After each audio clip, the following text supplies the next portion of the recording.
প্রস্তুত করা হচ্ছে জাতীয় সংসদ ভবন ও সংলগ্ন এলাকা। ত্রয়োদশ জাতীয় সংসদ নির্বাচনে নির্বাচিত নতুন সংসদ সদস্যরা আগামীকাল মঙ্গলবার জাতীয় সংসদের সভাকক্ষে শপথ নেবেন। সংবিধান অনুযায়ী নির্বাচিত সংসদ সদস্যদের প্রধান নির্বাচন কমিশনার এএমএম নাসির উদ্দিন শপথ পড়াবেন। এরপর সংসদ সদস্যরা খাতায় স্বাক্ষর করবেন এবং অন্যান্য আনুষ্ঠানিকতায় অংশ নেবেন।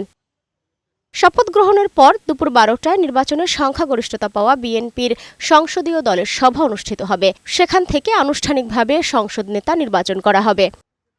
সাধারণত বঙ্গভবনে প্রধানমন্ত্রী ও মন্ত্রীদের শপথ অনুষ্ঠিত হয়ে থাকে, তবে রীতি ভেঙে নতুন সরকারের শপথ বঙ্গভবনের বাইরে জাতীয় সংসদের দক্ষিণ প্লাজায় আয়োজন করা হয়েছে। গত 12 ফেব্রুয়ারি অনুষ্ঠিত ত্রয়োদশ জাতীয় নির্বাচনে নিরঙ্কুশ সংখ্যাগরিষ্ঠতা পাওয়া বিএনপির ইচ্ছাতেই এই ব্যতিক্রমী আয়োজনের প্রস্তুতি শুরু হয়েছে বলে জানা যায়।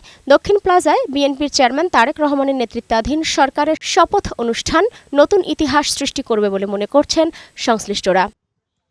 মন্ত্রিসভার সদস্যদের শপথ পড়াবেন রাষ্ট্রপতি মোহাম্মদ শাহাবুদ্দিন। তাই সংসদের দক্ষিণ প্লাজায় প্রস্তুত করা হচ্ছে শপথের মঞ্চ। ইতিহাসের সাক্ষী করে রাখতে আগত দর্শনার্থী অতিথিদের জন্য করা হচ্ছে দৃষ্টিনন্দন। আইনশৃঙ্খলা বাহিনী ঘিরে রেখেছে নিরাপত্তার চাদরে। সাধারণ মানুষ বাইরে থেকে দেখতে পারে, সেজন্য এলইডি পর্দাও প্রদর্শন থাকবে বিভিন্ন পয়েন্টে।